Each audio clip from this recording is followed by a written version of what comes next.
ഇരിങ്ങാലക്കുട നഗരസഭയിലെ 25-ാം വാർഡിലെ മഹാത്മാഗാന്ധി പാർക്കിന്റെ നവീകരണത്തിന് നഗരസഭ തുരങ്കം വയ്ക്കുന്നുവെന്ന ആരോപണവുമായി വാർഡ് കൗൺസിലറുടെ പ്രതിഷേധം. വാർഡ് കൗൺസിലർ സ്മിത കൃഷ്ണകുമാറാണ് പരിസരവാസികളും പാർക്ക് ക്ലബ് അംഗങ്ങളുമായി എത്തി മുനിസിപ്പൽ ചെയർപേഴ്സൺ മേരിക്കുട്ടി ജോയ്ക്ക് മുൻപിൽ പ്രതിഷേധം അറിയിച്ചത്. കേന്ദ്ര സർക്കാരിന്റെ അമൃത് പദ്ധതിയിൽ ഉൾപ്പെടുത്തി 35 ലക്ഷം രൂപ അനുവദിച്ച് അഡ്മിനിസ്ട്രേറ്റീവ്, ടെക്നിക്കൽ അനുമതി എന്നിവ ലഭിച്ചിട്ടും കരാർ എടുക്കുവാൻ ആളില്ലെന്ന് പറഞ്ഞാണ് പാർക്കിന്റെ നവീകരണത്തിന് തുരങ്കം വയ്ക്കുന്നതെന്ന് വാർഡ് കൗൺസിലർ സ്മിത കൃഷ്ണകുമാർ കുറ്റപ്പെടുത്തി. കരാറുകാരനെ കണ്ടെത്തി നടപടികളുമായി മുന്നോട്ടു പോകാത്തതിനു പിന്നിൽ നിക്ഷിപ്ത താൽപര്യങ്ങൾ ഉണ്ടെന്ന് സ്മിത കൃഷ്ണകുമാർ ആരോപിച്ചു. പാർക്ക് ക്ലബ് അംഗങ്ങളായ വിമൽ, ശ്രീരാം, പരിസരവാസികളായ ശശി മേനോൻ, മുരളി, രാധാകൃഷ്ണൻ, രമേശ് അയ്യർ എന്നിവരും കൗൺസിലർ സ്മിത കൃഷ്ണകുമാറിനൊപ്പമുണ്ടായിരുന്നു. 2.5 വർഷം മുമ്പ് 26-ാം പിന്നെ TS ആയത് 1 മാസം മുമ്പ്. അപ്പോൾ ഒരു ടെൻഡർ കഴിഞ്ഞു, ഒരു കരാറുകാരൻ നടക്കുന്നുണ്ട്. അവരോട് പറയുമ്പോൾ ബില്ല് പാസ്സാക്കി കൊടുക്കുന്നില്ല, അതുകൊണ്ടാണ് എടുക്കാനാണ് അവർ പറയുന്നത്.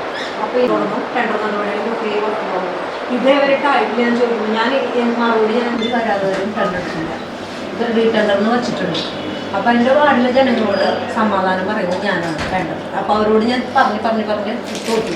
ഇനിയിപ്പോൾ എന്തെന്നാണ് ഇവിടുന്ന് സെക്രട്ടറിയുടെ ഭാഗത്ത് നിന്ന് അവരോട് പറയാനുള്ളത്, എന്താണ് മറുപടി കൊടുക്കാൻ വച്ചിട്ടുണ്ട്. 6-ാം തീയതി നോക്കണം. ആരും ഇതുപോലെ വച്ചില്ലെങ്കിൽ ആ ഫണ്ടിൻ്റെ എക്സൈസ് പോലീസ് സെക്രട്ടറി. അപ്പോൾ ആരെ കൊണ്ടെങ്കിലും വർക്ക് എടുപ്പിക്കുന്നത് നമ്മുടെ ചുമതലയില്ലേ, നമ്മുടെ ചുമതലയാണ് അല്ലെങ്കിൽ ഫണ്ടിൽ അവരൊക്കെ ഞാൻ ശ്രമിക്കുന്നുണ്ട്, എൻ്റെ ഭാഗത്ത് നിന്ന് ശ്രമിച്ചിട്ടുണ്ട്. അവരോട് ഞാൻ പറഞ്ഞിട്ടുണ്ട്.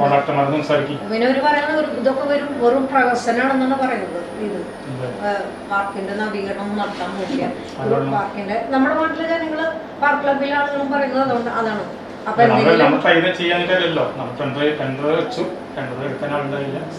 നമ്മുടെ 25-ാം വാർഡ് കൂടമാട്ടിലെ മഹാത്മാഗാന്ധി പാർക്ക് നവീകരിക്കുന്നതിനായിട്ട് കേന്ദ്ര ഫണ്ട് 2.5 വർഷം മുമ്പ് കേന്ദ്ര ഫണ്ട് അമൃത് പദ്ധതി ഉൾപ്പെടുത്തി 35 ലക്ഷം പാസ്സായിട്ടുണ്ടായിരുന്നു.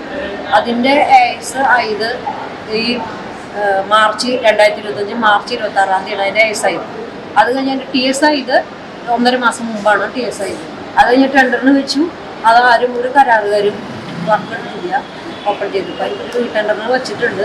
കരാറുകാർ എടുക്കാത്തതിൻ്റെ കാരണം നമ്മുടെ മുനിസിപ്പാലിറ്റിയിൽ വർക്ക് നടന്നു കഴിഞ്ഞാൽ അവർ ബില്ല് പാസ്സാക്കി കൊടുക്കുന്നില്ല, ടെൻഡറിൻ്റെ ആ ഇതിലാണ് വർക്ക് എടുക്കാത്തത്.